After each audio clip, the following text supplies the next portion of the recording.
भारत एक सार्वभौम समाजवादी धर्मनिरपेक्ष एवं गणतांत्रिक राष्ट्र अटे।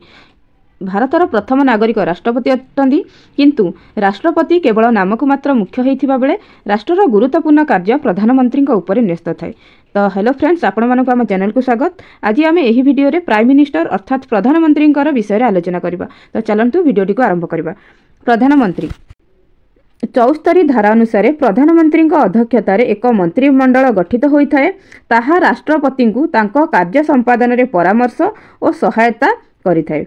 संविधानर धारा 75 अनुसार राष्ट्रपति प्रधानमंत्री को नियुक्त दियंती। तो स्वाभाविक भावे एही नियुक्ति राष्ट्रपति स्वाधिकारभुक्त नुहे, कारण कौनसी दल किंबा कौन जदि मेंट सरकार गठन करा जायथाए किंबा कौनसी दल जदि संख्यागरिष्ठ गठन करिथाए तेबे सेही दलर नेता प्रधानमंत्री रूपे नियुक्त देबा पई राष्ट्रपति बाध्य अटंती।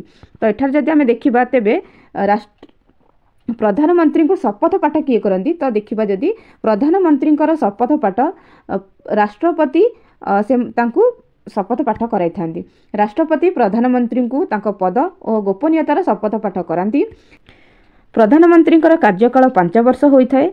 तो जदि आमे देखिबा तांकर पदच्युति, तो कौन जड़े व्यक्ति थरे प्रधानमंत्री हो सारा पर से 5 वर्ष पाई रही थांती, कौन ता पूर्वर 5 वर्ष कार्यकाल समाप्त होगा पूर्वर कौन आमे सेमानकु तांकर कार्यरु बहिष्कार करि परिबा कि यह समस्तक मनरे प्रश्न थाए। तो यार उत्तर होइछि हाँ, आमे तांकु तांकर 5 वर्ष पूरण होगा पूर्वर चाहिए सेमानकु बहिष्कार करि परिबा। तो सेथि पई किछि कारण रही जो जो कारण पाई तांकु आमे बहिष्कार बा पदच्युति करि परिबा। तो चलंतु एठार विभिन्न कारण गुडी को देखिबा। प्रथम कारणटी होइछि से जदि स्वेच्छा इस्तीफा दियंती, तांकर कार्यकाल पूरण होगा पूर्वर से जदि निजे स्वेच्छा इस्तीफा दियंती तेबे से तांकर प्रधानमंत्री पदरु पदच्युत हो पारिबे।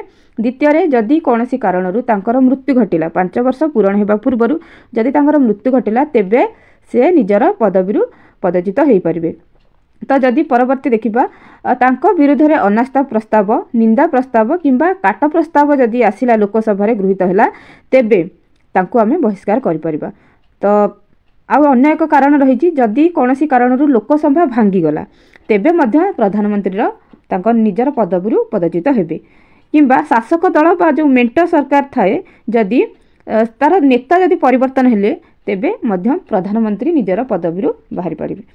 तो देखंतु तेबे आमे देखिबा प्रधानमंत्री फंक्शन बा तांकर कार्यावली विषय देखिबा। तो मंत्री किसी गुरुत्वपूर्ण कार्य रही थाए। तो प्रथम कार्यटी देखिबा फॉर्मेशन ऑफ मिनिस्ट्री। तो देखंतु यह सबठारु गुरुत्वपूर्ण कार्य अटे। साधारण निर्वाचन पर लोकसभार संख्यागरिष्ठ दलर नेतांकु राष्ट्रपति प्रधानमंत्री रूपे नियुक्त दियंती। केउ माने मंत्रिमंडल रहिबे सेमानंकर तालिका प्रधानमंत्री राष्ट्रपति को देइथांती, अर्थात अन्य मंत्री माने प्रधानमंत्री को पसंद अनुसार राष्ट्रपति द्वारा नियुक्त हुअंती। प्रधानमंत्री परामर्श क्रमे राष्ट्रपति मंत्री मानक मध्य विभाग को बंटन करती। विभागर अदल बदल मध्य करि परिबे। प्रधान मंत्रिमंडल रे केउ माने सदस्य हेबे तो यह प्रधानमंत्री स्वतंत्र दक्षता अटे। प्रधानमंत्री जेउ मानकु योग्य बोली विवेचित करती, जेउ मानकु योग्य बोली भाबंती सेमानकु मंत्री पदवी देइथांती। तो यह हैला प्रथम कार्य अटे। तो द्वितीय देखिबा कोऑर्डिनेशन एमंग वेरियस डिपार्टमेंट। तो विभिन्न विभाग मध्य समन्वय रक्षा करती। तो विभिन्न विभाग मध्य समन्वय रक्षा करने कार्य हेउची प्रधानमंत्रींकर यह हेउची प्रधानमंत्रींकर कर्तव्य। कारण मंत्री मानक मध्य द्वंद्व किंबा मतभेद उपजिले प्रधानमंत्री तार समाधान करती। विभिन्न विभागर प्रशासन द्वारा प्रधानमंत्री द्वारा उचित संयुक्त होता है। तेणु प्रधानमंत्री विभिन्न विभागर जोगसूत्र अटंती। से जेतेबेले आवश्यक मन करती सेतेबेले विभिन्न विभाग गुडी को निर्देश दियंती। तांकर जोगाजोग ही सरकारक विकास पथरे सहायक हुए। तो यह होची द्वितीय पॉइंट। तो जदि आमे तृतीय पॉइंट देखिबा एडवाइजर टू द प्रेसिडेंट। तो देखंतु राष्ट्रपति परामर्शदाता होउछंती प्रधानमंत्री। प्रधानमंत्री परामर्श क्रमे लोकसभा भंग करिबा, अध्यादेश जारी करिबा, राज्यपालंकर नियुक्ति, जरूरीकालीन परिस्थिति घोषणा करिबा, इमरजेंसी जो आमर घोषणा करा जाए, मंत्रिमंडलर पुनः गठन इत्यादि कार्यक्रम राष्ट्रपति करती। प्रधानमंत्री परामर्श देबा परे राष्ट्रपति एही कार्यगुड़िक करिथांती।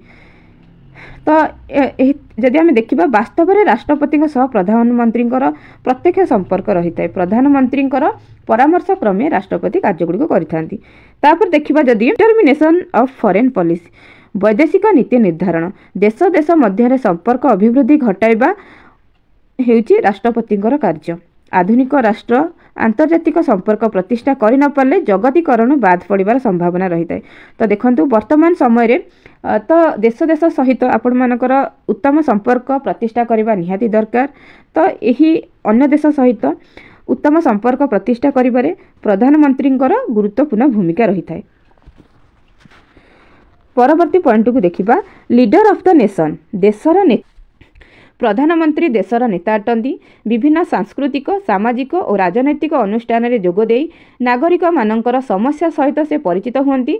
वर्तमान जेहेतु कंप्यूटर और इंटरनेट जुग रे जेहेतु प्रसार हेलानी कंप्यूटर प्रसार हेलानी तेणु लोक मानक सहित आमर प्रधानमंत्री सीधा सड़क सेमानक सहित माने मिसी सेमानकर समस्या को समाधान वर्तमान समय करुछंती। तापर देखिबा लीडर ऑफ पार्लियामेंट तो लीडर ऑफ पार्लियामेंट संसदर नेता से अटंती। प्रधानमंत्री संसदर नेता अटंती। तांकर परामर्श क्रमे संसदर बैठक आह्वान हुए कार्यसूची प्रस्तुत हुए अन्य संसदीय कार्यक्रम से करिथांती। सरकार नीति और आदर्श उपरे संसद में स्पष्टीकरण दियंती। गृहर नेता भावे से बाचस्पति सहित गृह परिचालना कार्य में सहयोग और परामर्श देइथांती। तापर देखिबा लीडर ऑफ पार्टी दलर नेता प्रधानमंत्री सरकारी दलर मुख्य नेता रूपे कार्य करती। दलीय संगठन में तांकर भूमिका खूब गुरुत्वपूर्ण। तांको निर्देश को कहीं सदस्य अवमानना कले आगामी निर्वाचन स्वप्न दल माध्यम देखा भूलीजे। कारण देखंतु जो दलर प्रधानमंत्री थांती से ही दलर जदि कौन सदस्य तांको सहित किसी खराब व्यवहार कला तांको सहित पटिलानी तेबे अन्य परवर्ती निर्वाचन में से टिकेट पाइबार स्वप्न को से भूलीजे। तेणु से दलर नेता अटंती। तांको समस्ते लीडर हिसाब रे तांको कौन गुरुत्व भूमिका दि जाए। संसद पर साधारण निर्वाचनटी प्रधानमंत्री निर्वाचन रूपे नामित हुए। संसद पर साधारण निर्वाचनटी प्रधानमंत्री निर्वाचन रूपे नामित हुए। तो साधारण भाव में आपड़ देखिथे जितेबले इलेक्शन हुए सेतेबले प्रधानमंत्री नाम ही अन्य सदस्य माने ही निर्वाचित होता। जदि प्रधानमंत्री लीडर जे से जदि दक्ष था तेबे तांकु चाहिए अन्य लोक मैंने भोट दे था। तो देखो एठार आम कि देखिले प्रधानमंत्री गुरुत्वपूर्ण कार्यगुड़िक देखिले। एठार आम कि इंपोर्टाट क्वेश्चन गुड़िक आलोचना करबा। Which of the following articles deals with the appointment of prime minister and other minister. तो एठार आर्टिकल रही आर्टिकल 78 आर्टिकल 76 आर्टिकल 75 आर्टिकल 72। तो यार सठिक उत्तर होची आर्टिकल 75। द्वितीय प्रश्नटी को देखिबा who administrators oath the prime minister of India. तो ऑप्शन ए रही जज of supreme court, option B रही the speaker the president, option D रही वाइस प्रेसिडेंट। तो यार सठिक उत्तर होची president. Who is the first women prime minister of India. भारतर प्रथम महिला प्राइम मिनिस्टर जैकि प्रधानमंत्री किए थिले। तो यार देखो चारोटी ऑप्शन रही। तो आपण मैंने यार उत्तरटी को कमेंट बॉक्स रे देबे। तो मु परवर्ती वीडियो रे यार उत्तरटी को कहबी। तो जदि आपण मानको ये वीडियोटी भल लगी था तेज वीडियोटी को लाइक करने सहित चैनल को सब्सक्राइब करें। धन्यवाद।